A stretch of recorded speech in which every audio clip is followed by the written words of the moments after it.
Welcome to Prolific Figures, presented by the United States Air Force Academy Way of Life Alumni Group. WOL places special emphasis on diversity and ensuring the success of future and current cadets and alumni. On this platform, we will engage with influential Black alumni who will share their perspectives on life before, during, and after USAFA. Join us on a journey of fruitful conversation and the celebration of USAFA's Black prolific figures.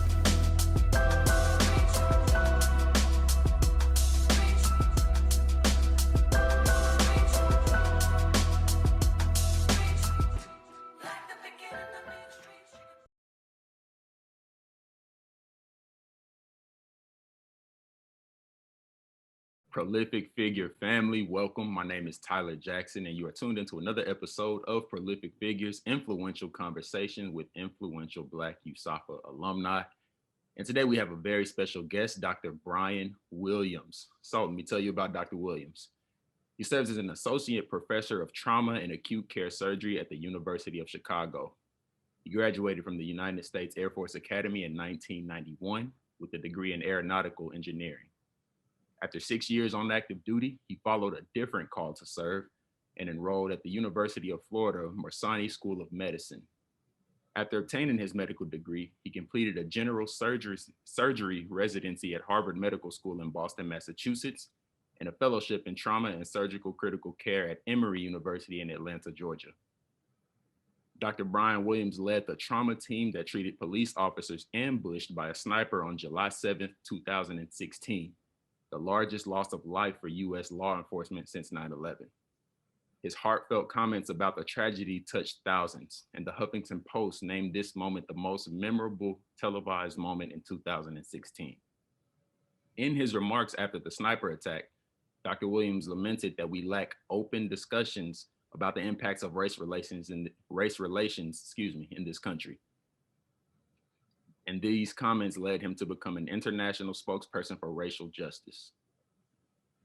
Recognizing his many contributions in 2017, Mayor Rawlings appointed him as chair of the Dallas Citizens Police Review Board. His leadership helped unite the Dallas Police Department, community activists, police unions, and the city council to revamp the role Dallas citizens play in police oversight. In addition to these roles as an academic surgeon, Dr. Williams is a keynote speaker, guest opinion writer featured in Newsweek, Chicago Tribune, and the Dallas Morning News. And he also hosts his own podcast titled Race, Violence, and Medicine, Prolific Figure Family. Welcome, Dr. Brian Williams. Dr. Williams, how are you today?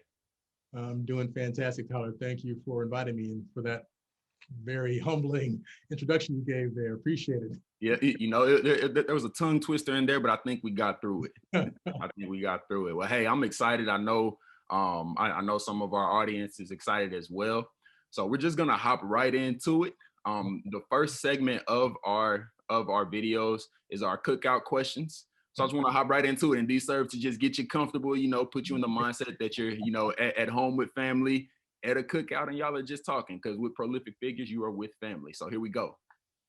What is one dish that, if not made properly or by the right person, would absolutely ruin the family cookout? Macaroni and cheese. There you go. Macaroni and cheese. There you go. Right. I want to go home. I don't want to stay for us to cook out. I'm done. Yeah, absolutely. So with your mac and cheese, do you like the baked mac and cheese or like the stovetop mac and cheese? It's got to be baked. Are you kidding me? It has to be. What the heck? I was just saying, different strokes for different folks. It's got to be baked with just the right amount of crispiness on the top layer. Not too dry, but not too soggy either. Absolutely. There we go. That's a good one. There's an art to that. It is. That was a good one. Okay, here we go. Here's another softball for you. Do you still wear your class ring? And if you do not, why? I do wear my class ring, but there was a period of about probably 11 or 12 years where I didn't wear it. That's because there was a break-in into my apartment in Boston, and my ring was stolen. It was stolen a few weeks before my wife and I got married, and they actually stole her wedding bands as well. So they came in and took all the jewelry. They took a gold rope chain I had too. It's probably good that that's gone anyway. It was about time for that to go. Dr. Williams, you had the gold rope. right. And I decided not to get another ring because I mean that was my ring. I wanted to have my ring back. Any ring beyond that to me was a replica of my Mhm. class ring. So I Right. went about 11, 12 years without having a ring. That was 2005, just before Katrina. Okay. But then I bought a new one actually after July 7th, after the shooting you mentioned, Mhm. because you don't remember that year. That year, USAFA came to Dallas to play, I think, New Mexico in some bowl game at the Cotton Bowl that year. Mhm. And when Yeah. they came down and seen all the cadets roaming around the city, I'm like, you know what? I'm gonna get another ring because it just kind of brought me back to how proud I felt to be an Academy graduate. So I bought the ring and I've been wearing one ever since. Wow. That's awesome. That's awesome. So you never, even on active duty, you never bought into that whole stigma that, hey, if you wear your ring, it's a sign of arrogance. I did not. I was aware of that, but I mean I feel very proud of being an Academy grad. I was the first person in my family to go to college. Going to the service academy was a huge deal. Right. My father was 23 years enlisted in the Air Force, so you can imagine like he was proud that I was becoming an officer. Right. So I mean, I've always felt proud to be a grad. Right. I didn't walk around beating my chest about being a grad, but there's that internal sense of accomplishment and internal sense of pride that yes, I've done this. Right. So I don't want to disparage that experience that I've had. Right. And I hope all cadets and future cadets hear what Dr. Williams just said. It is absolutely not a sign of arrogance. I wear my ring myself. And me as well, being a first generation college graduate, this is a proud accomplishment, you know. So yeah, thank you for that. Yeah. So our last signature question, something we ask all of our guests here on Prolific Figures, right? What do you love the most about being a Black doctor?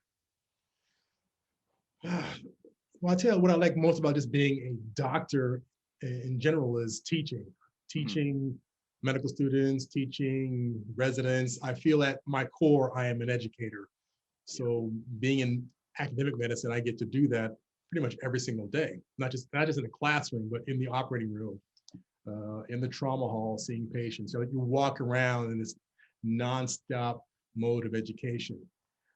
Being a black doctor, what I like about that is that I know that there have been many before me that have been mentors and uh, I don't know about idols, but role models for me, I should say. Right. And I feel that responsibility, right? And I feel that obligation, and it's a kind of a heavy burden to carry, especially in medicine, Mm. where there are so few Black male doctors. There's actually less male Black doctors going to medical school now than there were in the late 70s.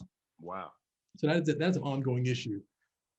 So I feel prideful that I can represent the profession well, be a role model to other Black youths that want to go into medicine, but not just Black youth, but just to everybody, to show that yes, Black people can attain excellence and expertise and give back to humanity.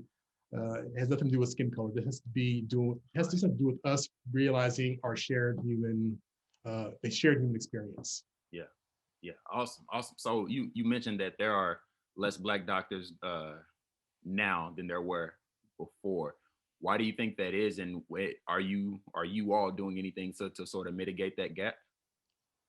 Yeah, so the decrease in for male Black doctors, Black women, I mean, they're doing well. They're killing it in Yeah. medicine. There's been a steady decrease for Black men since 1978. At that time, there's roughly 540 Black men that entered medical school. Hmm. And just a few years ago, there was about 525. So over the course of 4 decades, there's been a decrease, Mhm. despite the fact that there are more medical schools now and more positions, more opportunities. Right. That pipeline has decreased. So what we're doing about that, and when I say we, this is not just me. There's a lot of us within medicine, not just Black people, but a lot of folks recognize that this is a crisis for medicine, that we need to address this on many levels. And one part of that is the pipeline, right? Getting more young Black males interested in the sciences, interested in medicine, but also recognizing that interest is not enough. There are also significant barriers that inflict communities of color that hamper education, right? So you have to recognize that as well. And Yeah. also having more role models within medicine that are in positions of authority to be able to change cultural decisions about who gets accepted, who gets invited for interviews. So there, I mean, there's just a long thread. There's so many things to attack there. There's not just one problem, and it's not going to be solved overnight, right? This Right. is going to be a glacial effort that's going to cross generations. But now, especially now, in 2021, after the year we just had, we can't turn away from the fact that increasing the number of people of color in medicine is critical, not just for healthcare and our patients, but for society. Right. Awesome. Yeah. You know, we're going to touch a little bit on that tidbit about bringing people through the pipeline. We're going to touch on that later. So I want you to hold on to that. Okay. Right. Thank you. Thank you. Yeah. Thank you for that response. So now we're going to move into our focus quote. Okay. So the focus quote for today is: the price one pays for pursuing any profession or calling is an intimate knowledge of its ugly side. James Baldwin. I'm going to read that again. The price one pays for pursuing any profession or calling is an intimate knowledge of its ugly side. What does this quote mean to you?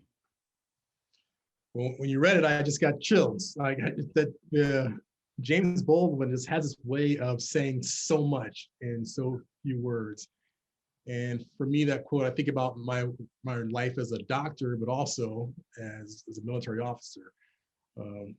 So for healthcare, we spend so much time, we go into medical school, studying, taking tests, doing our residency, more studying, more tests, board exams, fellowship. I mean, it's just a nonstop process that's over a decade to attain a certain level of proficiency and excellence.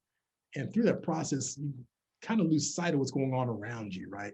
You're so focused on the medicine and the knowledge and the grades and the tests and treating disease that you forget, you can't forget that people's lives are at stake and that there's more that contribute to illness beyond just not working out and eating poorly. There's all these other social issues that impact the lives of our patients.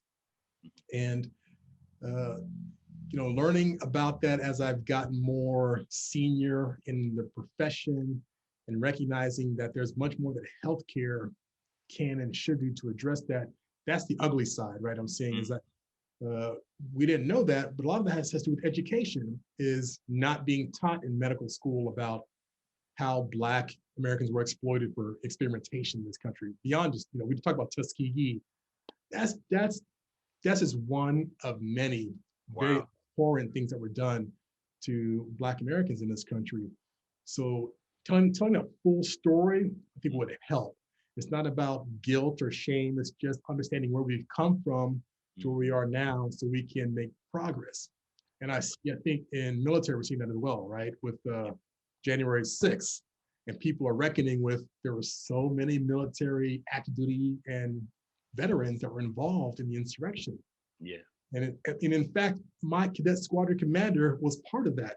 Wow. So I think the military is seeing, I think we kind of knew that there was this issue of racial bias and white supremacy that kind of existed in the shadows. Right. But to see it out in the open like that is, it leads to a certain level of cognitive dissonance, right? Because you have this, we're taught so much about integrity and service and unity and camaraderie, but to know that that element exists, which is a very toxic and destructive element, it's hard to admit that because it really messes with your identity of who we are as Air Force grads, who we are as military officers, and who we are as Americans. So that is also the ugly side. Yeah. But with that is opportunity, right? It's not like, oh my gosh, just give it up. It's like, okay, we see it as opportunity. We've been taught that we can accomplish anything. Now let's go address that and move forward. Do that in the Air Force, the military at large, within healthcare. That is an opportunity, not a reason to just throw in the towel. Yeah, absolutely. Absolutely. And so speaking of that opportunity piece, I could sort of want to pivot, right? Race. Always pivoting. You pivot, Tyler. You like to pivot. Hey, I gotta occupy my seat here and keep the conversation moving. We got a lot of good stuff to talk about. Right. So race, violence, and medicine, your podcast. Take a moment to tell us a little bit about your podcast, what it's about, what does it do, and how does it address sort of these issues that we've already touched on? Yeah, Race, Violence, and Medicine is a podcast that's social commentary about issues of race within this country that permeate many different sectors. I talk a lot about violence because as a trauma surgeon, I deal with a lot of interpersonal violence, whether it's gun violence, car accidents, workplace accidents, and medicine. I'm a doctor. But from that, in my position as a doctor, I see all these other things that kind of cross my paths. So it's not just a gunshot victim to me when they come in. To me, I see, okay, they're coming from an area of the city that's racially segregated by intent. Also, there is income inequality, education inequality, infrastructure, environmental injustice. So what I'm doing with my podcast is taking my lens as a doctor and turning it outwards, away from the hospital, and trying to get people to talk about these different issues in order to get the conversation going amongst the general public. Yeah. So it's meant for everyone. I use terminology and language that anyone can understand. I'm not trying to be, the New England Journal of Medicine kind of podcast. Right. And I shouldn't be mentioning them. I shouldn't be disparaging, but you know what I mean? It's not to be technical with words that are beyond the understanding of anybody that, watches television. So the point is to get us all on the same page about these issues. But every podcast, I'm trying to bring in something about race. Like one I did today was about, racialized politics as far as gun policy. What else have I done? I've talked about policing, police accountability. Yeah. And the history of policing, talking about slave patrols and how that has kind of led to modern day policing. Just kind of march those out, not to try to, you can be bold, right, without being combative. Right. So, okay, these are the facts. This is what we have. It's not just me. I have an expert on the show telling you that these are the facts as well. So what do we do with that? And that just came out of me meeting a lot of interesting people on my travels and saying, you know what? I wanted to have a longer conversation with you at some point. Yeah. Then I was like, you know what? I want to record this conversation and make it a podcast. And here we are. So that's what the podcast has come from. It's been really educational for me. I learned a lot as well. And I hope my audience does as well. Awesome. And we can find that podcast on Apple Podcasts, Stitcher, all of those platforms. It's out everywhere. Apple Podcasts, Google Podcasts, Stitcher, Spotify, wherever you get your podcasts, it is available out there. But I let you know, I'm a one-person show. I'm the producer, editor, tech, host, like all that stuff. So you get it. You're not getting CNN, but you're always going to get good content and good guests. Right. Well, I know we have a lot of talented individuals that's part of the WOL family and a part of the cadet student body as well. So I don't know, maybe someone will reach out to you, sort of help you with some production, maybe help you. I'm not sure, but that's a good idea. So check out my website, brianwilliamsmd.com. Email me if you're interested. That is a great idea, Tyler. Shameless plug. There we go. So you mentioned several things that I do kind of want to touch on, right? So disparities, the history of racial disparity in medicine. We're in a global pandemic right now, right? The hot topic is the vaccine right now. From a Black doctor's perspective, could you sort of share your sentiments on the vaccine and maybe sort of speak to maybe the paranoia that some African Americans may feel regarding that conversation? Tyler, I tell you this, 2020 as a Black doctor has just been a hard year for me because trauma surgery, and I'm also an ICU doctor. So I've been in the ICU with these patients that are dying from COVID. So I'm seeing the gun violence just go through the roof, and then COVID. Those are both converging with my day-to-day professional life. And I'm seeing mostly Black victims dying from both. Mm-hmm. So for me, it's just hard to watch that, knowing that we as a country could have prevented all of this, right? Or a lot of it. Like the suffering we're going through now was avoidable. And now we get to this vaccine, and many people are rightfully excited about this because it shows that we're kind of turning the corner on this. But I'll tell you, like where I'm in Chicago, the people that are getting the vaccine are not the communities that are dying from COVID. Wow. We see this, and it's not just Chicago. We have this happening across the country. You can pull up maps across the country, and we're seeing this play out over and over again, where the communities that have been suffering the most from COVID for the past year are not the ones getting the vaccine at the same rate as I don't say the wealthier parts of certain communities. And there's a number of reasons for that. But when we talk about the vaccine, it's a tremendous help, right? This is the huge step towards getting us on the other side of this pandemic. But we can't just think about the next 10, 20 weeks about what that means, right? You're probably wondering when you get the vaccine. My folks were asking, but now is the time for us to think about the next 20 or 30 years, because we see what happened this past year. So much has been, they pulled the curtain behind so much inequity that's been happening in this country. Yeah. Now's not the time to say, okay, the pandemic's over, business as usual. Now's the time to be strategic about how we think about transforming healthcare for the next generation, transforming society, transforming the military, because all of these steps we take now will make a difference 30 years from now. Yeah. That's what I'm thinking about. Like, who is working on those problems? That's where I want to be, in that space, to make things better for, my daughter when she's out there. Yeah. So the vaccine, it's just right now. I'm like, okay, I get it. Right. But let's think big picture. Let's think broad. Let's think long term. Mm-hmm. There are much bigger issues, and it's an opportunity for us to really transform society for the better for everyone. Absolutely, absolutely. Very well said, Dr. Williams. I appreciate you. Okay, so I mentioned in your introduction that you spent 6 years active duty as an aeronautical engineer. Now you are a well-renowned doctor. How did that happen? So I was at Eglin Air Force Base in Florida doing developmental testing and evaluation, and I was having a phenomenal time. I mean, this was a lot of fun for a lieutenant and young captain. Got to work with really amazing technology. The people I worked with were just smart, committed, fun group.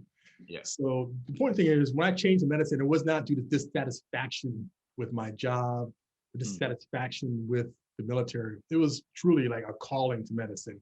Okay. And that happened, just my social circle were all doctors and nurses. Mm-hmm. So by being around them and hearing their stories, I kind of slowly got drawn into this profession. And then it was probably about 2 years worth of asking questions, hanging out, reading books. So, you know what? I think I want to go be a doctor now. Yeah. And that's when I made the real commitment to preparing for the admissions test and started to apply. So, I truly feel like this was what I need to do for the next phase of my life, which I think is an important point. Is, we go to the academy, we get these degrees, we go off into our AFSCs, and you become defined by that, at least for a while. And sometimes it's difficult to think that you can do other things, right? But the academy just prepares you to be leaders in pretty much anything. Yes. So my switch to medicine, it didn't even faze me. It's like, okay, I'm gonna start taking some science classes, go to medical school, and become a doctor. Right. I think that's the sort of confidence that comes from being an academy grad. Right. Knowing that if there's a challenge put before you, you can surmount that with this appropriate amount of commitment. So that was my transition. That was it. Yeah, absolutely. So what piece of advice would you offer to people now in active duty, sort of, they're in their job now, but maybe they have a desire to do something else, but the comfortability that active duty offers, and you're right, the training that the academy offers, it sort of sets you up for what you're doing right now, active duty, but tapping into that other dimension. No, you can lead anywhere, you can succeed anywhere. Right. Could you speak to that? Yeah, that's I felt that way too. I was so comfortable. I was like, do I really want to leave the Air Force? Because that's all I knew my entire life. I was born in the Air Force hospital. My dad was career Air Force.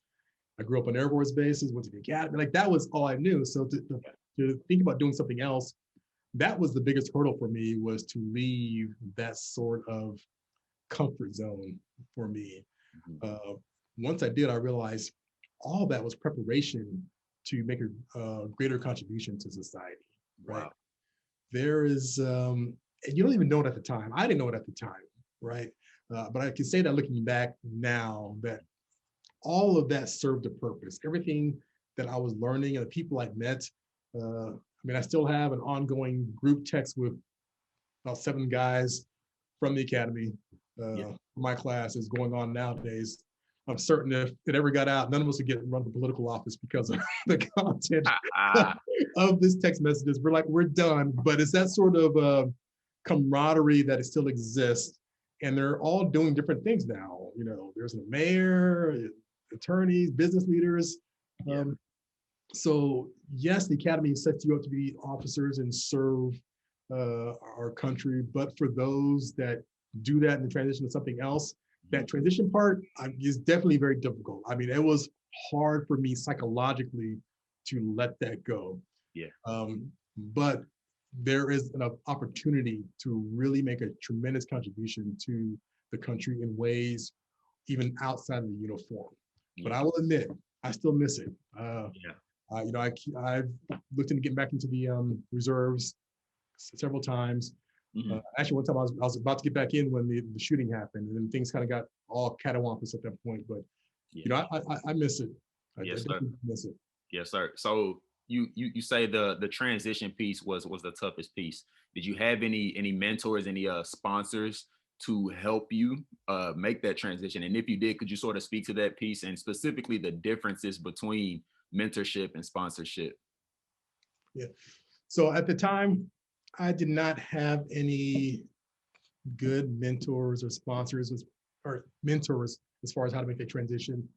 The military does provide some stuff. I don't think I sought it out to the level that I could have at the time, nor did I have any other people that had done the same thing that I did or was doing that I could talk to. I knew folks that went into medicine right out of the academy. That was different than going later in life as I did. When I went to medical school, I was older than most graduates that from medical school, so it was somewhat different. But in general, this difference between mentorship and sponsorship, which can apply no matter what you're doing, is when I look at mentors as they're the individuals that can show you the door. They're the ones that were always there for you, walking along beside you, showing you what you can do, what you can be. You know, saying, Tyler, if you want to be an astronaut, you can do it, right? Then there's the sponsors. And the sponsors are equally, if not more important, because the sponsors are the ones that can open the doors for you. Wow. Sponsors are the ones that when you're not in the room, they're sitting at the table with all the decision makers, and they will say, you know, Tyler, he's the one that should be, you know, the next wing commander, or you know, they will vouch for you in ways that your mentor cannot. The mentor doesn't always have the access to those decision makers, but the sponsor does. So I wish I'd known that a long time ago. I didn't know that until very late in my career, how important a sponsor was, because I assumed that if I just did good work, kept my nose clean, didn't do anything wrong, no discipline issues, that you get rewarded for that, right? That will take you so far. But there's another echelon of performance, another echelon of excellence and access that only comes to those that have sponsors, right? Sponsors are they're the gatekeepers. And so if you understand the difference between those two, the earlier you do, the better off you will be. And you start cultivating those relationships when you can. And when I say cultivate, I don't mean in a transactional way. Like just recognizing that it doesn't happen by accident. You have to be intentional about what you want to do, intentional about the relationships you make and nurture as you move through your career. And that's not about being fake. It's not about being self-serving. It's about, you know, you have these gifts and you know that you have these abilities. How do you best put them to use? Is by partnering with folks that can tell you what you can do, but also open the doors to let you onto the playing field. Yeah, absolutely. Absolutely. So what advice would you give to, you know, the younger generation, just young proteges in general, who believe that they do have those talents, those skills, that desire, maybe even a drawn out vision, but they need someone to sponsor them on their way up. So I don't even like calling them younger generation. It seems when I say that, it seems a little bit dismissive of the quality of people you are, because you're so much more socially aware than I was at that stage. You're definitely smarter. I'm glad I went to the academy when I did, because I could not get in nowadays. I was at ALO for a while, and I see these folks that are applying. I'm like, my gosh, y'all are superstars. This is no way I would get in nowadays. Yeah. But I think mentors will, there'll be people you come across that you recognize you just kind of click with, right? Yeah. And they may not even be wanting to go in the same specialty as you, but they can give you advice, like life advice, professional advice, what to do, what not to do. Those are good to have. You can have more than one mentor, right? Right. And they could be intramural, like at the academy or wherever you're working, but also extramural. So I have mentors that are here, University of Chicago, but also have mentors that are across the country. I have civilians and military and veterans. So I have this kind of small handful of people that when I need advice, I go to them. Yeah. As far as the sponsors, as you start looking about like, what is it you want to do? What is it you want to be? You need to find out who those folks are that can provide access to that. Gatekeepers. The gatekeepers. And I say gatekeepers, that makes sense, right? But also that gatekeeper sounds just sort of Orwellian as well, too. Yeah. You know what I mean? We know this, right? There are people power that can say yes or no, right? Absolutely. So, showing your work and showing you're capable and playing by the rules is not always enough, right? So you know who these people they are that can be sponsors. Making a relationship with them is critical. And a lot of the times it's just a matter of just reaching out to them via email or a phone call and just being straight up what you want to talk about. There's no secret language, right? And I find that most people do want to help, right? But also understand that folks that are in that position have a lot going on. So if they don't talk to you or notice you, it's nothing to do with you. It's that they just have a very full plate. Yeah. So for example, I frequently get emails or direct messages on Twitter, can you look at my application for medical school or something like that? And I was like, I always do that, right? Right. But they took the initiative to reach out, right? Right. So sometimes you have to take that first step. It can be scary if you're approaching someone that's in a position of power to say, look, I want to do X, Y, and Z. You've been successful at this. Can we talk? Can I pick your brain and get some advice? Yeah. I can think of 2 cadets right now who need to get on Dr. Williams' calendar on this on this topic of mentorship and sponsorship. You know exactly who you are. We'll have a discussion after this interview. And if you can do some podcast production, that'd even be better. So, come on. Shameless plug. There we go. I'm kidding. That was transactional, right? I'm just joking. I'm not going to make you do any work for me. I'm not going to make you do anything. No, it's all good. Okay, so I sort of want to move to a heavier topic here. Okay, so doing everything that society has asked you to do as a Black man. You didn't just go to college. You went to the Air Force Academy, right? You're not your average citizen. You served your country. You didn't just choose another profession. You're a doctor, right? Yet you are still being viewed as and treated as a threat, inferior, suspicious, guilty. And you've been very outspoken about your experiences from a child up until now. Could you sort of speak to that a little bit? And how do you personally cope with that? I think this is an issue that I know it is an issue that many Black males are dealing with. And I know this just from the mentees that I talk about. My personal experience came out as a result of the Dallas shooting because of the comments I made afterwards about racism and violence. And I used an example of when I was in Dallas, I was standing outside of my apartment complex and the police pull up in front of me. And I didn't think much about it at the time, but then the 2 got out of the car and they came towards me. And then once I realized they were coming towards me, I mean, I was fearful for my life because I knew that even if I did everything right, this could end up very badly.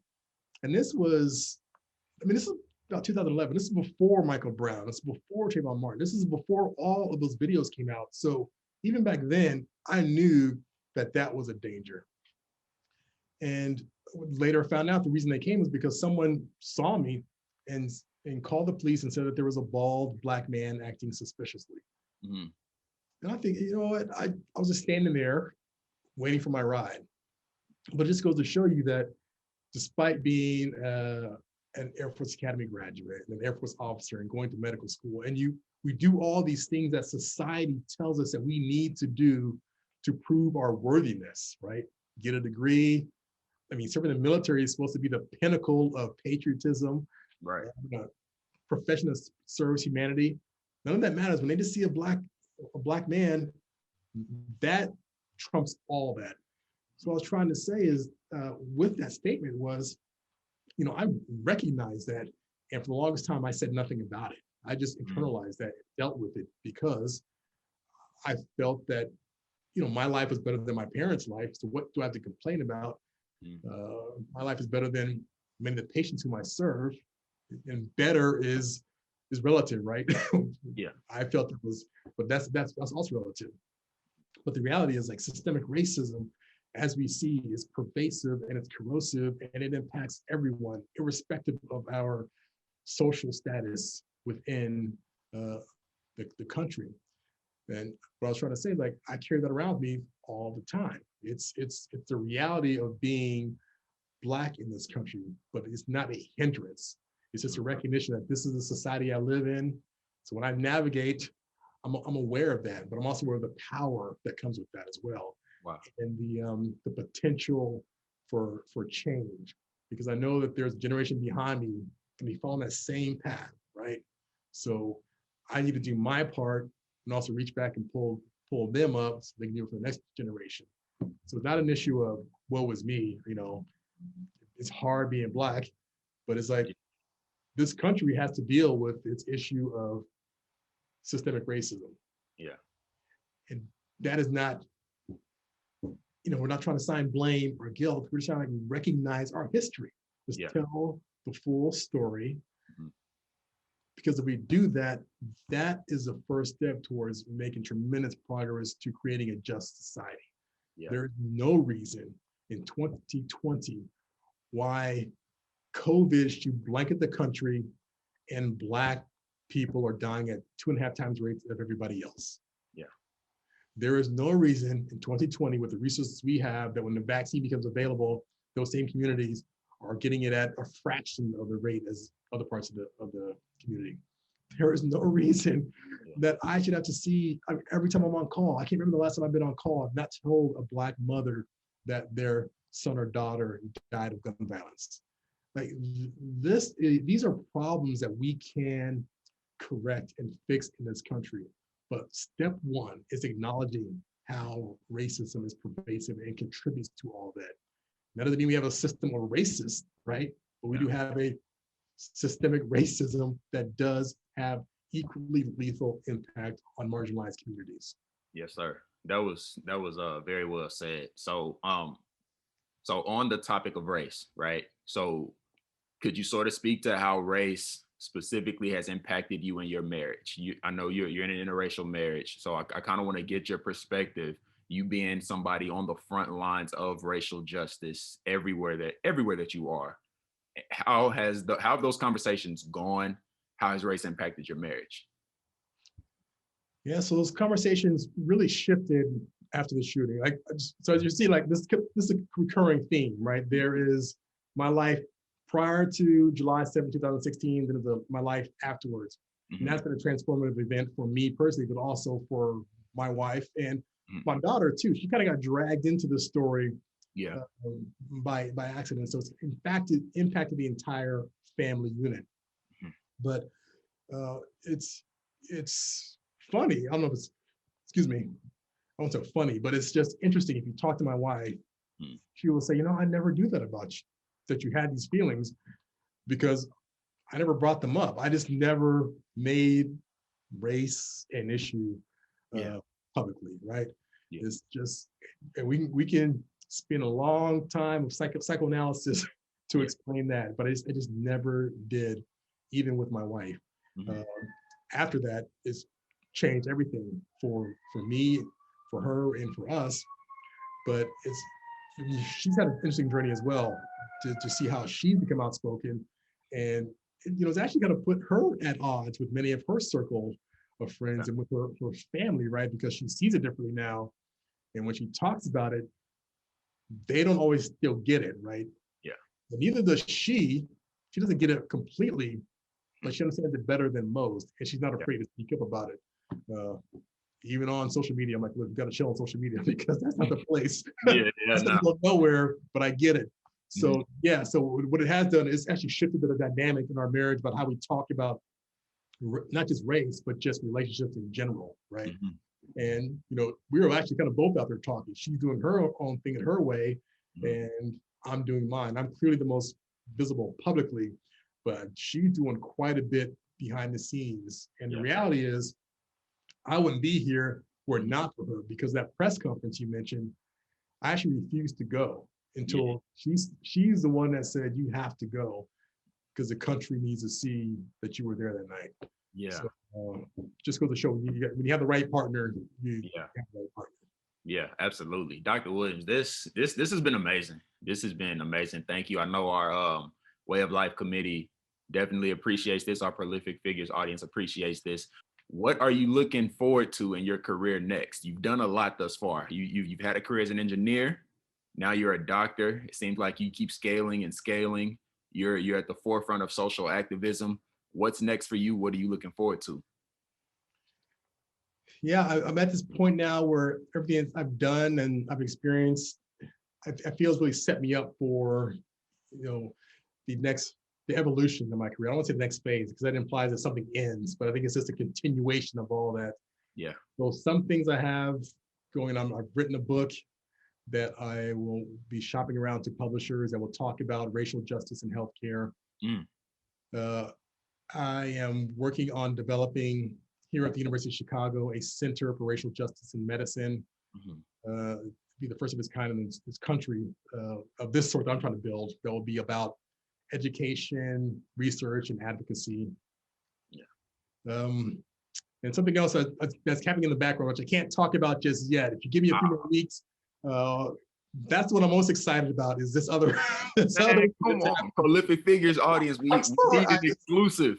I'm thinking about it, but I just cannot mention it just yet. But this is the one that's most exciting because I feel like this will have the greatest potential to transform the lives of hundreds of millions of people in the country. Oh, wow. But I just can't, not just yet. Check back with me in about 4 to 6 weeks. I can have information to tell you about that. I definitely will. But I guess in the end, I see myself, I'm a doctor. I still do a lot of clinical work in the ICU and taking trauma call in the operating room. But I see that part of my day-to-day decreasing. Yeah. As I expand the advocacy part with the center, with being more involved with public officials and working on larger problems within the community to address these things like I talked about, like the gun violence and education, community segregation, because they all work together. Right? All work together, yes, sir. Try to get more out there, which is outside the hospital, to work with the people that are actually working on those problems. We're working on the same problems, right? We're working in the same space. We're just not working together on them. So to make that happen, so that's what I'm looking for. Oh yeah, last thing, I actually, on that note, I'm going to teach a course at the Harris School of Public Policy to address those things. So I figure if I, as a doctor, could teach what I know to non-doctors that are working on public policy, there may be some smart person from the younger generation that you mentioned that can think of the solution to the things that just keep me awake at night. Because I'm not that smart anymore, but there's somebody out there that is. Come on now. Here's a problem I see. Yeah. What do you think about this? So I'm excited about that too. Yeah. I was excited about the other thing. The other thing is really exciting. Very exciting. You got to stop teasing us. You're not going to give us an exclusive now. I'm so sorry, man. I really want to. I want to bring it up. No, I get it. I get it. I'll respect that. Do you plan on moving back to Dallas at all? Yeah. A lot depends on this next thing I've been telling you about. Like, oh shoot. I mean, so it's kind of okay. It all kind of works together. Yeah. For right now, I want to get this center up and going in Chicago. So that's a multi-year project right there.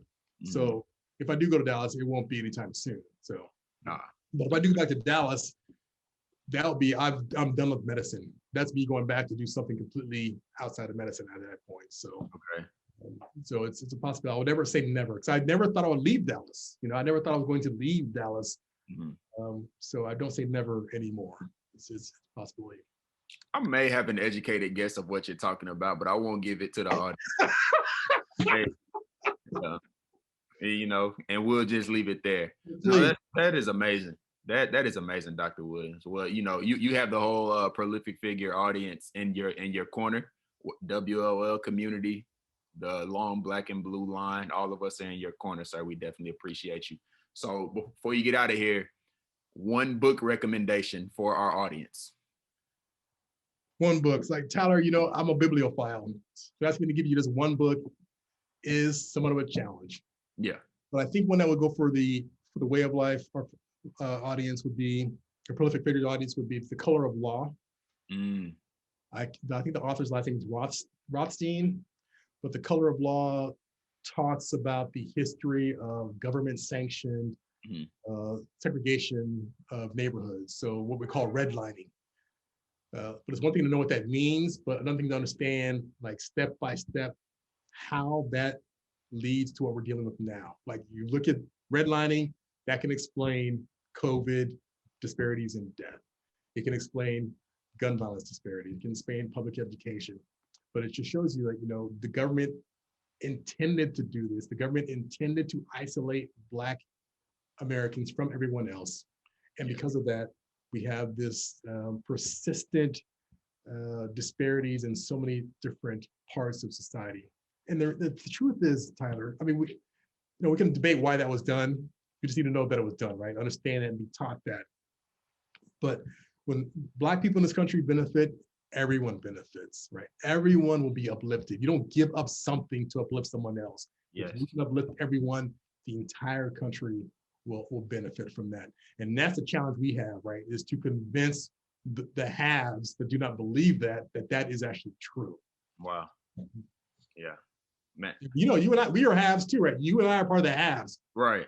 We do have prestige being academy graduates. We have college degrees. So we also have an obligation to give back to America, and by doing what we were believing to try to uplift those that are less fortunate. Okay, so sort of a follow-on question to that. My apologies, but what is one tangible thing? I know there's a whole list of actual things that we could do, but for the haves to help bridge these racial achievement gaps and all of the gaps surrounding race, what is one tangible things that the haves could do? At least education. I told you before, I'm an educator at my core. That's what I do in my day-to-day. But I also feel my podcast is the means of education. Appearing on this is the means of education. So if you have to be curious about the world around you, you have to be curious about things you don't know about, people that you do not interact with, and find that out somehow. Reading, media, there's ways of learning about the world around you that you don't normally interact in. Right. So you have to have that sort of intellectual curiosity about things that are outside of your bubble. That is the first step towards bridging these gaps that you mentioned. Sir. Yes, sir. Thank you. All right. Our last question, another signature question. You have the entire audience listening to you right now, Black grads, Black cadets, and the future generations of cadets and alumni. What is one thought that you want to leave everybody with? So the thought I want to leave with all of you is that now here at the beginning of 2021, we are actually sitting at a historic time where we can transform this society to create one that treats everyone with dignity and respect. out of this tragedy of 2020, which we cannot even turn our eyes away from, is I see opportunity. As long as we recognize that what happened was avoidable, look at what we can do to transform society in the future, that we can come together to create an America that actually represents all of the ideals that it professes. It's not perfect, right? It is not perfect, but it doesn't mean we need to go away. That means we need to double down and do the work. And the academy grads are the perfect leaders for that sort of endeavor, no matter what you go into. That's what I say is like, look at now as an opportunity and obligation to transform society for the next generation. Yes, sir. Double down and do the work. That may have to be the title for this one. Dr. Williams, we definitely appreciate you. Thank you for your time. And thank you for joining us on another episode of Prolific Figures, where we have influential conversations with influential Black USAPA alumni. Thank you. Thank you for having me.